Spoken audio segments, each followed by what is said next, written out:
नमस्कार दोस्तों, स्वागत है आप सभी का हमारे YouTube चैनल विद्या जीएस फाउंडेशन में। चलिए हम लोग आज इकोनॉमिक्स पढ़ने वाले हैं। आशा करते हैं आप सबकी पढ़ाई लिखाई बहुत अच्छी चल रही होगी। तो वीडियो को ज़्यादा से ज़्यादा अपने दोस्तों तक शेयर कर दें और चैनल को सब्सक्राइब करना बिल्कुल भी ना भूलें। अपने दोस्तों को भी बोले चैनल को सब्सक्राइब करने के लिए। अगर आप ग्रुप डी एग्ज़ाम की तैयारी कर रहे हैं या रेलवे एसएससी एग्ज़ाम की तैयारी कर रहे हैं तो आपको यहाँ पे बेस्ट कंटेंट प्रोवाइड किया जा रहा है। आप लोग ऐसे ही आगे बने रहें और वीडियो को ज़्यादा से ज़्यादा प्यार दें, लोगों तक शेयर करें। चलिए हम आज के क्लास में इकोनॉमिक्स के मोस्ट इम्पोर्टेंट टर्म्स के बारे में पढ़ने वाले हैं। तो आपको क्लास नोट्स कैसा लगा, पीडीएफ का डिज़ाइन ज़रूर बताइएगा। पीडीएफ में कोई कमी हो तो ज़रूर बताइए। धीरे धीरे हम लोग इम्प्रूवमेंट कर रहे हैं। और मसूदन झा सर की क्लास आप लोग को कैसी लग रही है कमेंट में ज़रूर बताइएगा।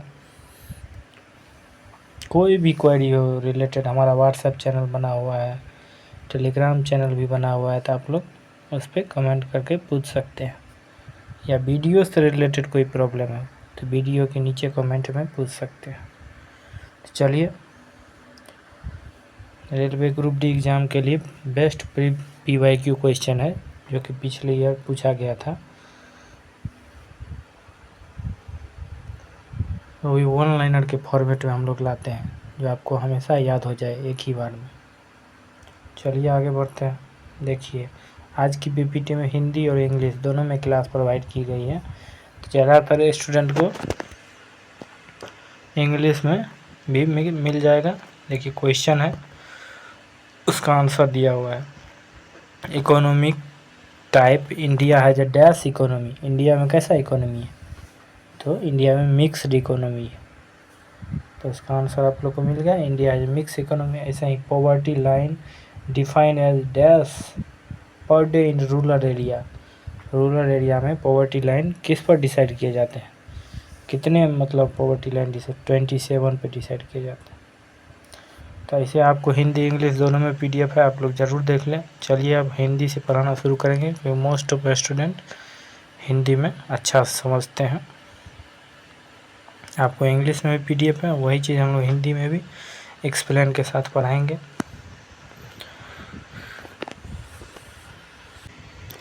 चलिए, तो अर्थव्यवस्था का प्रकार। भारत की अर्थव्यवस्था एक मिश्रित अर्थव्यवस्था है। इसका भी डिटेल हम लोग पढ़ाने वाले हैं। क्वेश्चन है, भारत की अर्थव्यवस्था कैसी अर्थव्यवस्था है? भारत की अर्थव्यवस्था एक मिश्रित अर्थव्यवस्था है। गरीबी रेखा ग्रामीण क्षेत्रों में डैश रुपये प्रतिदिन परिभाषित किए जाते हैं। ग्रामीण क्षेत्रों में 27 रुपये से अगर आप नीचे कमा रहे हैं तो आप गरीबी रेखा के नीचे हैं। चलिए आगे बढ़ते हैं। मुद्रास्फीति कारण। मुद्रास्फीति क्या कारण है उसकी? अधिक मांगों के कारण मूल्य वृद्धि को मुद्रास्फीति कहते हैं। अगर मांग किसी भी चीज़ का प्रोडक्शन ज़्यादा हो रहा है तो बेशक उसका मांग भी ज़्यादा है। कोई भी चीज़ का मांग ज़्यादा है, अभी मोबाइल हर एक आदमी के पास, उसकी मांग ज़्यादा है तो उसकी मूल्य में भी वृद्धि हो रही है, दिनों दिन कीमत भी बढ़ती जा रही है। ऐसे ही बाइक में, बहुत सारे चीज़ में, कार गाड़ी सब की मुद्रास्फीति बढ़ती जा रही है। इसकी कारण पूछा है। चलिए आगे बढ़ते हैं। सकल घरेलू उत्पाद डैश की कमी से देश में उत्पादित होते हैं। सकल घरेलू उत्पाद ग्रॉस डोमेस्टिक प्रोडक्ट किसके कारण उत्पादित होते हैं? वस्तुएं या सेवाएं के कारण उत्पादित होते हैं। चलिए आगे बढ़ते हैं। राजकोषीय नीति सरकार की आय और व्यय की नीति कहलाती है, उसे ही राजकोषीय नीति कहलाते हैं। सरकार की जो आय और व्यय की नीति है उसे राजकोषीय नीति कहते हैं। चलिए अब डिटेल में समझते हैं। भारत का अर्थव्यवस्था मिश्रित अर्थव्यवस्था है। तो मिश्रित अर्थव्यवस्था एक ऐसी अर्थव्यवस्था है जिसमें निजी और सार्वजनिक दोनों क्षेत्र का महत्व हो, उसे मिश्रित अर्थव्यवस्था कहते हैं। चलिए, पॉवर्टी लाइन ग्रामीण क्षेत्र में प्रतिदिन डैश रुपये की गरीबी रेखा है। 27 दिन का हम लोग पढ़ चुके हैं। गरीबी रेखा प्रति व्यक्ति प्रतिदिन उपभोग के आधार पर गरीबों को मापने वाली रेखा है। भारत में ग्रामीण क्षेत्रों में निर्धारित की जाती है। ग्रामीण क्षेत्रों में गरीबी रेखा कितने पर निर्धारित की गई है? 27 पे। चलिए, इन्फ्लेशन का क्या कारण है? अधिक मांगों के कारण कीमतों में वृद्धि को मुद्रास्फीति कहते हैं। डिमांड अगर किसी भी चीज़ का फुल होगा, सप्लाई भी ज़्यादा होना चाहिए, इसलिए उसकी मांग बढ़ती जा रही तो उसकी कीमत भी बढ़ेगी। आजकल जैसे पेट्रोल डीजल, उसकी डिमांड भी ज़्यादा है तो उसकी कीमत भी बढ़ती जा रही है। जीडीपी क्या होता है? आप लोग फुल फॉर्म कमेंट में ज़रूर बताइएगा। जीडीपी का फुल फॉर्म, जीडीपी होता है सकल घरेलू उत्पाद, जिसका अर्थ है, जीडीपी का कुल अर्थ है गुड एंड सर्विस टैक्स, वस्तुएं और सेवाएं। जीडीपी का कुल मूल्य क्या है? तो गुड और सर्विस। जीडीपी का फुल फॉर्म होता है ग्रॉस डोमेस्टिक प्रोडक्ट, सकल घरेलू उत्पाद। आप लोग डिटेल भी पढ़ लीजिएगा, डिटेल से भी क्वेश्चन आते हैं। और जीडीपी तो फेवरेट टॉपिक है एसएससी रेलवे का, जीडीपी से एक न एक क्वेश्चन बनना तय। चलिए आगे बढ़ते हैं। फिजिकल पॉलिसी, सरकार राजस्व और व्यय की नीति को डैश नीति कहा जाता है? राजकोषीय नीति। फिजिकल पॉलिसी आप लोग समझ गए, सरकारी राजस्व और व्यय, जितने भी सरकार पैसा और व्यय और लेन देन की नीति बनाते हैं, उस नीति को ही राजकोषीय नीति कहते हैं।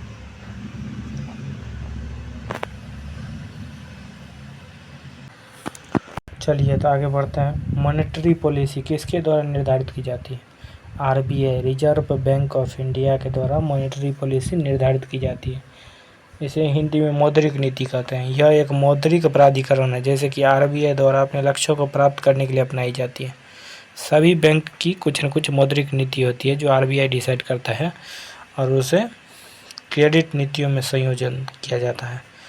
सभी बैंक अपना लक्ष्य निर्धारित करते हैं कि इस साल इतना मौद्रिक नीति, मॉनेटरी पॉलिसी तैयार करना है। चलिए आगे बढ़ते हैं। ब्लैक मनी, ब्लैक मनी क्या होता है? यह धन है जो अवैध रूप से कमाया जाता है और जिसका हिसाब नहीं होता। ऐसा पैसा जो कहीं हिसाब नहीं होता है उसका, उसे ब्लैक मनी या काला धन कहते हैं। चलिए आगे बढ़ते हैं। सब्सिडी मनी मीनिंग, लागत कम करने के लिए सरकार द्वारा किए गए भुगतान को ही सब्सिडी कहते हैं। आप सुनते हैं ना, जैसे गैस खरीद रहे हैं तो उस पर सब्सिडी मिल जाती है, बहुत सारे चीज़ पे सब्सिडी मिलती है, पहले मिलती थी अभी कम मिल रही है, तो उसे ही लागत कम करने के लिए सरकार द्वारा सब्सिडी प्रदान किया जाता है। चलिए आगे बढ़ते हैं।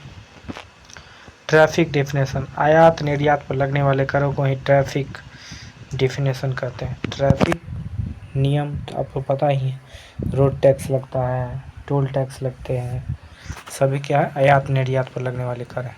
इसे ही टैरिफ कहते हैं। किसी देश में आयातित वस्तु पर लगता है। सभी सुन रहे होंगे डोनाल्ड ट्रंप इंडिया पे 50% टैरिफ लगाने की बात कर रहे हैं, तो उसी टैरिफ को ही किसी देश में, अगर हम यहाँ से इंडिया से चाइना में वस्तु भेज रहे हैं, इंडिया से चाइना, या अगर अमेरिका में वस्तु भेजें, या रसिया से हम लोग तेल खरीद रहे हैं, तो उस पर ही ज़्यादा टैक्स लगता है।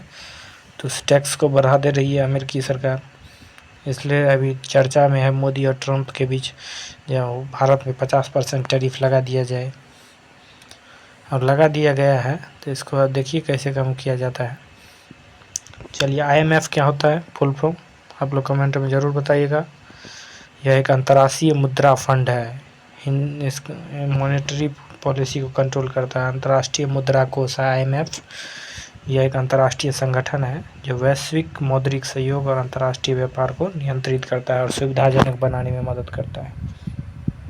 आईएमएफ कब बना था? कमेंट में बताइएगा। और आईएमएफ का वो हेडक्वार्टर कहाँ पे है? हर साल SSC, MTS, railway, group D में भी पूछने वाला क्वेश्चन, फेवरेट क्वेश्चन है। एसईजी का फुल फॉर्म क्या होता है? विशेष क्षेत्रक आर्थिक, विशेष क्षेत्र किसे कहते थे? आर्थिक क्षेत्र, इकोनॉमिक्स का ही पार्ट है एसईजी। एसईजी क्या होता है समझते हैं। ये एक भौगोलिक क्षेत्र है जहाँ आर्थिक नियम देश के बाकी हिस्सों में अलग होते हैं, जिसका उद्देश्य व्यापार, निवेश और रोजगार को आकर्षित करना है। जीएसटी का फुल फॉर्म क्या होता है? Goods and service tax. GST का अर्थ है वस्तु और सेवा पर कर। कोई भी टैक्स लेते हैं तो उस पर जीएसटी लगता है। एक स्टेट से दूसरे स्टेट का भी जीएसटी होता है, स्टेट के अंदर का भी जीएसटी होता है। कोई भी प्रोडक्ट अगर इसी स्टेट का है तो उस पर कम जीएसटी लगेगा, दूसरे स्टेट से मंगा रहा है तो उस पर ज़्यादा जीएसटी लगेगा।